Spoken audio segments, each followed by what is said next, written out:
Thank you for having me.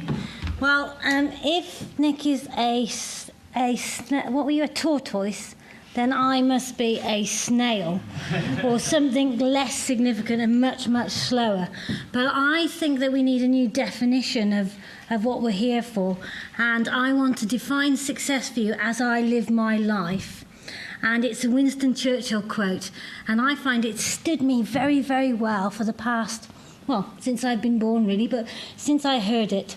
And especially in these tough times. And it is, success is going from failure to failure without losing enthusiasm. My granny was a baker and she was born in 1888 and she had her own business and she baked bread. She spread that bread round our villages and it was really successful and it worked on what Doug was talking about, which was word of mouth marketing. I wanted a business just like my granny's. When my granny delivered her bread in the 20s on her horse and cart, if that bread wasn't good enough, the person could tell my granny straight away that that bread wasn't up to scratch. Flo's bread was renowned as great bread. Now, do you think that her business was successful? Hands up, darlings. Come on, interactive. Oh, dear. No. Now, how many village bakeries do you know? Come on. Of course it wasn't successful and sustainable. It was there for a while, but my granny couldn't compete against the advertising era. My granny was sucked up. You know, there's nothing better than sliced bread, isn't there? I don't think so. My granny's business went out of business. Actually, she became the postmistress. But that business couldn't survive because we've been advertised at all these years. So I set off with Wiggly Wigglers in 1990 with the dream of having a word-of-mouth marketing experience and fell into every trap ever known to man. We advertised too much. We did everything wrong, and yet we came out of the other side of it. I remember once going to the accountant, and he said to me he would explain business to me. And I said, oh, that's wonderful. He said, that's great. I said, how does it work? He said, last year you had this much money? I said, yes. He said, you've spent this much money? I said, yes. He said, that leaves this much money? And I said, yes. And when I looked at him, I realised that, you know, can you imagine what that's like for somebody who's so passionate about having a team and a company and building that business? And when I looked at him, I took a look at him and I realised that actually he had a tie with teddy bears on it.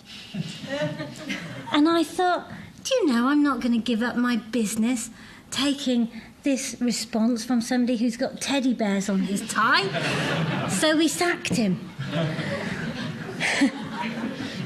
I think surviving and thriving in a recession is all about getting really close to your customer and trying to find out what they want and deliver it. I think it's all about getting really close to your suppliers, trying to find out what they need and delivering it. That way, if you've got those relationships going, you can get yourself much more flexibility. You know, I appreciate that a business of my size, there's only 17 of us, we do sort of hover under all these troughs and mountains that are going on to some degree.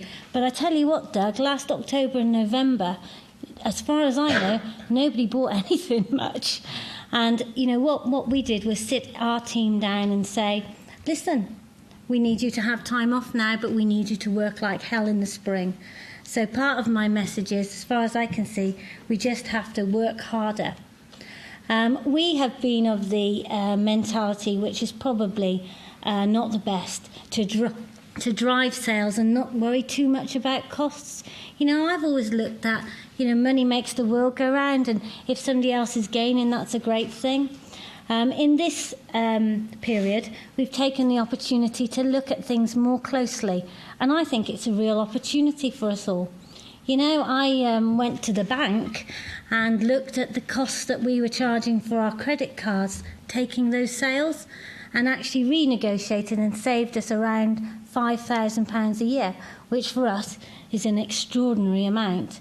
You know, I now am able to go to people. We're based in the middle of nowhere. There's 63 people in our village. I worked out there's 3 times more cows than humans. So to get people to come to us is quite a challenge. And I would never take somebody out of a job on a whim. But just lately, we've taken on 3 people. They haven't got work, and we're able to say to them, do you know what? We think we've got 3 months of work. Do you want to come and try it? And it's a really easy way, non-painful way for us to deal with it.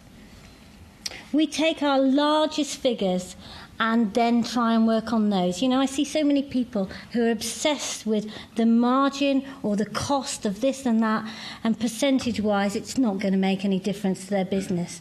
So every month now, we just take the biggest figures and say, what impact could those figures have? To give you an idea, we're obsessed with social media now, and there's only one reason. It's because it's incredibly inexpensive for us to get out there and get a word of mouth, global conversation going about our company and our products and the changes that we're able to make in people's garden, and it costs us very little. We've slashed our advertising costs by 80%. We had a catalogue last year that was enormous. It was glorious. It was my life's work. I loved it so much. But actually this year we've gone back to a smaller catalogue and invested 1/3 of the money online.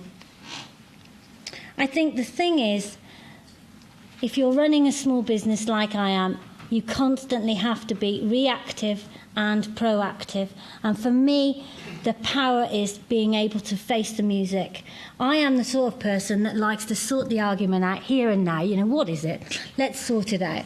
And I think that's a great asset to have when you're looking at your accounts, because it means you've got the guts to face them even when they're not very pleasant.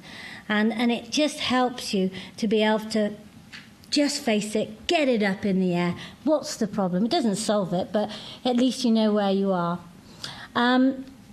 At the moment, we're investing. Cash, as everyone said to me, is king, because if we run out of cash, then we're not able to do anything. But we're investing in these times in a new warehouse, in new staff, to be able to go forward.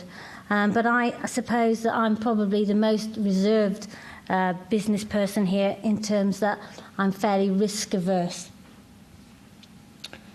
The key thing, I think, in this time is to work harder. So that's what we're doing. Thank you very much.